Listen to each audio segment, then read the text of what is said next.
Dan kalian tahu apa yang dia lihat? Dia ngeliat sosok perempuan yang lagi bawa kepalanya sendiri, alias sosok itu adalah sosok tanpa kepala.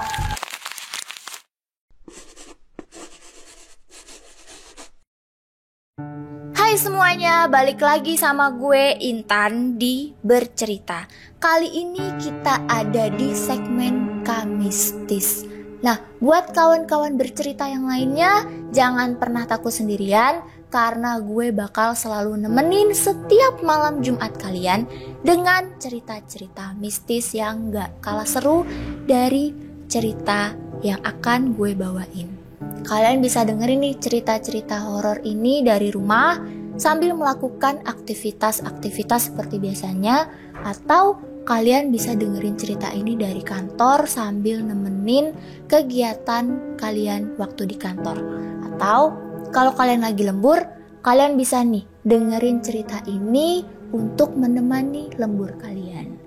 Nah, ngomong-ngomong kantor nih, gue punya sebuah cerita yang terjadi di kantor. Cerita ini dialamin sama cici gue sendiri yang namanya Indah. Dan pengalaman ini dia alamin tuh sendirian. Padahal waktu itu di kantornya itu masih ada teman-temannya dia sekitar 4 orang. Oke, gak usah berlama-lama lagi nih. Langsung aja kita masuk ke ceritanya.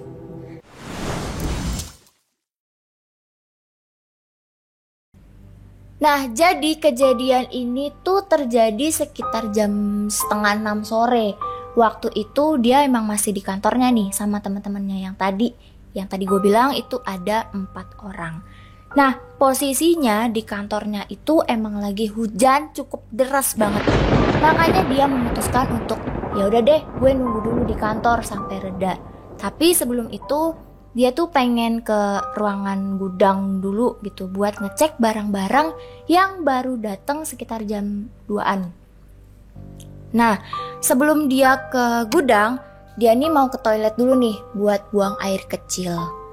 Oke, jadi ruangannya dia itu ada di lantai 2. Jadi posisinya nih, itu ruangannya dia, terus sebelahnya ruangan gudang, terus sebelah ruangannya gudang tuh gak ada ruangan lain, tapi kita harus jalan dulu sampai ujung koridor, baru deh di situ letak toiletnya.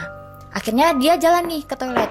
Nah, pas sampai di toilet, kondisi toilet itu emang sepi banget, gak ada orang sama sekali gitu. Nah, gue mau jelasin nih. Jadi kondisi toiletnya itu kayak toilet-toilet yang kayak ada di mall gitu. Jadi kita masuk buka pintu, terus ada wastafel dulu sama ada kaca, terus ada bilik toiletnya. Dan bilik toilet yang ada di kantornya dia itu cuma ada 2. Nah, akhirnya dia masuk nih ke toiletnya. Dan tiba-tiba pada saat dia lagi buang air kecil, dari sebelah toiletnya dia tuh kayak ada suara tetesan air gitu. Jadi mungkin seperti suara keran yang dibuka terus ngucur air gitu mungkin ya. Tapi pada saat itu tuh dia kaget gitu. Karena pas dia masuk, kondisi toiletnya tuh emang sepi, gak ada siapa-siapa. Dia bingung dong, kenapa nih kok tiba-tiba ada suara air dari toilet sebelah.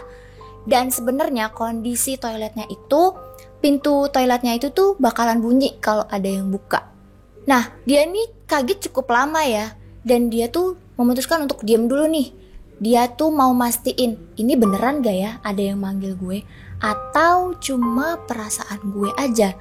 Dia nih waktu itu udah deg-degan, kaget, dan gemeteran gitu mendengar suara gemericik air pada saat itu. Dan dia nih sebenarnya orang yang cukup penakut, tapi rasa keingintahuannya dia tuh juga lebih tinggi gitu. Dan tiba-tiba teman-teman, suara air yang berasal dari sebelah toiletnya itu tiba-tiba tuh langsung berhenti gitu aja. Dia mastiin nih cukup lama. Ini ada orang yang keluar gak ya dari kamar mandi? Soalnya indikasinya adalah bunyi dari gagang pintu yang dibuka ketika ada orang yang masuk atau keluar. Ketika dia diam cukup lama nih, tiba-tiba dia ngedenger ada suara yang manggil nama dia dengan cukup lirih. Suaranya tuh kayak gini. Indah, Indah. dia ngedenger suara yang manggil dia itu sebanyak 3 kali. Dan gak cuma suara itu aja. Dan suara itu tuh manggil nama dia disertai dengan ketukan pintu. Bayangin dong kalian, gimana paniknya dia di dalam pada saat itu. Dia mikir nih, wah ini udah gak masuk akal nih, udah gak beres. Akhirnya dia memutuskan untuk keluar kamar mandi, keluar toilet nih, buat ngecek nih, apakah ada orang atau enggak. Akhirnya dia ngecek ke kamar mandi sebelah. Dan ternyata posisi pintu kamar mandinya itu udah kebuka. Dan emang gak ada orang yang masuk ataupun keluar. Untuk memastikan lagi, dia ngecek kerannya. Posisi kerannya nih, ada di mati atau di posisi nyala. Dan ternyata kerannya itu ada di posisi mati. Setelah ngecek itu, dia makin takut dong. Tapi dia gak nunjukin hal itu di sana. Karena ya biasanya nih, kalau kita merespon hal-hal seperti itu dengan ketakutan, kaum mereka justru akan semakin menjadi-jadi. Akhirnya nih, setelah dia keluar dari toilet, dia menuju ke ruangannya untuk ngambil data-data. Seperti yang tadi gue bilang, dia kan mau ke ruangan gudang nih buat ngecek barang-barang yang baru masuk. Nah, pas udah sampai ruangannya, dia langsung nanya nih sama temen-temennya, tadi ada yang masuk ke kamar mandi nggak? Terus teman-temannya tuh kompak jawab, enggak mbak, nggak ada. Kan tadi mbak yang terakhir keluar ke kamar mandi. Ngedenger hal itu, cici gue tuh langsung shock, langsung kaget. Karena menurut dia, anjir siapa lagi? Coba ya kan, kalau bukan mereka. Setelah teman-temannya dia nanya itu ke dia nih memutuskan untuk udah deh, gue gak mau jawab, biar gue pendem aja sendiri. Karena dia gak mau nih, seisi kantor tuh jadi heboh dengan pengalaman yang baru aja dia alamin. Akhirnya, dia langsung ngambil file data-data nih, untuk pergi ke gudang. Nah, di sini nih, di gudang ini, mulai gangguan selanjutnya. Waktu dia buka pintu gudangnya, ngit gitu. Dia tuh langsung lihat sosok bayang-bayang hitam. Nah, bayang-bayang hitam ini tuh arahnya dari rak barang-barang kantor. Jadi, posisi raknya itu ada di pojok ujung. Waktu pas kita buka pintu gudang, itu langsung kelihatan tuh raknya itu. Setelah ngelihat sosok itu, jantungnya dia tuh langsung berhenti sepersekian detik. Karena dia gak percaya dong sama apa yang barusan dia lihat.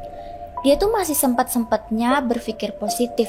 Kalau yang dia lihat itu mungkin cuma ilusi ya, atau cuma sekedar bias cahaya. Nah, akhirnya dia langsung masuk aja nih ke gudang dan langsung mendata barang-barang yang baru masuk. Kondisi pintunya itu dia biarin terbuka gitu aja, buat jaga-jaga nih. Kalau muncul lagi gangguan yang lebih ekstrim, dia bisa langsung lari nih keluar. Pada saat dia lagi sibuk mendata nih, tiba-tiba tuh ada angin yang lewat di sekitarnya dia. Padahal di ruangan itu tuh cuma ada jendela sama AC, tapi kondisi jendelanya itu tuh tertutup. Dan kalau dipikir-pikir, kalau itu AC, gak mungkin ya orang AC dingin kok. Karena angin yang lewat ini tuh anginnya tuh hangat. Dan posisi pintu yang kebuka itu juga tiba-tiba tuh ikut bergerak, tapi sambil bunyi. Nah, akhirnya panik dong. Nah, angin yang berhembus tadi tuh juga dibarengin nih sama jatuhnya salah satu barang yang ada di rak tadi. Dan waktu dia nengok ke arah sumber suara pintu, kalian pasti kalian tahu nggak apa yang dia lihat? Dia ngelihat sosok hitam yang tadi dilihat di awal nih. Tapi sosok hitam yang sekarang dia lihat itu nunjukin wujudnya secara utuh atau secara solid. Dan sosok itu berjalan dari arah ruangannya dia ke arah toilet di ujung koridor. Dan kalian tahu apa yang dia lihat? Dia ngelihat sosok perempuan yang lagi bawa kepalanya sendiri. Alias sosok itu adalah sosok tanpa kepala. Dan dia ini udah gak bisa mikir panjang lagi.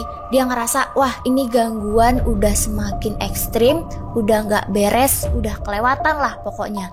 Akhirnya dia langsung pergi nih dari ruangan itu. Dan dia ninggalin data-data yang tadi dibawa. Waktu dia keluar, kondisinya kan udah cukup ketakutan ya. Karena gangguan itu tuh udah di luar nalar gitu bagi dia. Waktu dia keluar, kalian tahu dia ngelihat ada bercak-bercak darah yang menetes di lantai. Akhirnya dia langsung cabut ke ruangannya. Waktu udah sampai ruangannya, kondisi ruangannya itu udah kosong. Akhirnya dia coba nih menghubungi teman-temannya, ada di mana nih. Dan ternyata teman-temannya itu udah ada di lantai 3, lagi mau sholat maghrib. Akhirnya dia langsung mutusin buat cepet-cepet pulang deh, ini udah gak beres banget. Akhirnya dia langsung beres-beres barang-barangnya yang ada di meja dan mutusin untuk turun ke parkiran, terus langsung cabut. Dia berpamitan sama teman-temannya lewat chat. Waktu sampai di rumah, dia tuh gak langsung cerita ke gue ataupun ke orang tua. Itu bikin dia 3 hari gak bisa tidur gitu. Terus oke, lanjut ke besokannya, dia berangkat ke kantor lagi nih. Tapi dia langsung masuk ke ruangan gudang yang kemarin buat ngambil data-data atau file yang ketinggalan kemarin. Nah, waktu dia masuk, posisi data-data itu tuh udah ada di rak yang pada saat kemarin sosok hitam itu tuh muncul di depan dia. Nah, dia tuh sempat kaget dong. Loh, kok tiba-tiba bukunya udah ada di rak nih? Siapa yang mindahin? Akhirnya dia mikir nih, mungkin buku ini dipindahin sama temennya kemarin sebelum pulang. Soalnya posisi pintunya itu udah ketutup. Dia udah gak pikir panjang lagi nih. Akhirnya dia langsung keluar dari gudang itu menuju ke ruangannya. Nah, waktu dia udah di ruangannya, ternyata di sana udah ada teman-temannya nih. Terus dia nanya ke teman-temannya, "Guys, kemarin ada yang mindahin buku gue ya ke rak?" Terus teman-temannya jawab, "Gak ada kok mbak, dari kita gak ada yang masuk ke gudang sama sekali. Kan yang terakhir masuk ke gudang mbak." Nah, mendengar hal itu, dia tambah gak bisa berkata apa-apa lagi, tambah ketakutan, tambah panik, tambah mikir kayak, anjir, ini cuma gue doang yang diganggu. Nah, dari situ akhirnya dia memutuskan untuk, udah deh, gue pendem aja cerita ini biar gue sendiri yang ngalamin. Dan dia selama ini gak pernah menceritakan kejadian hal itu ke teman-teman kantornya. Seperti tadi yang gue bilang, dia gak mau kalau seisi kantornya itu jadi heboh dengan ceritanya yang dia alami. Nah, jadi itu dia teman-teman, cerita atau pengalaman mistis yang dialami sama cici gue sendiri. Gue waktu diceritain sama dia tuh juga ikut merinding ya, ikut takut juga. Karena coba deh kalian pikir, gimana perasaannya kalau kalian lihat sosok perempuan tanpa kepala dan dia tuh lagi gotong-gotong kepalanya dan ada darah-darah yang netes gitu ke lantai.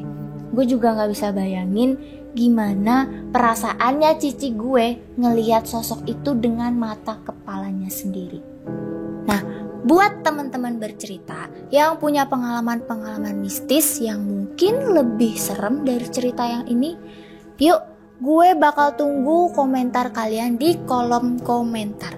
Dan jangan lupa like, subscribe, dan nyalain loncengnya supaya kalian gak ketinggalan sama cerita-cerita mistis kita selanjutnya. Gue Intan, gue pamit undur diri and see you di Kamistis selanjutnya.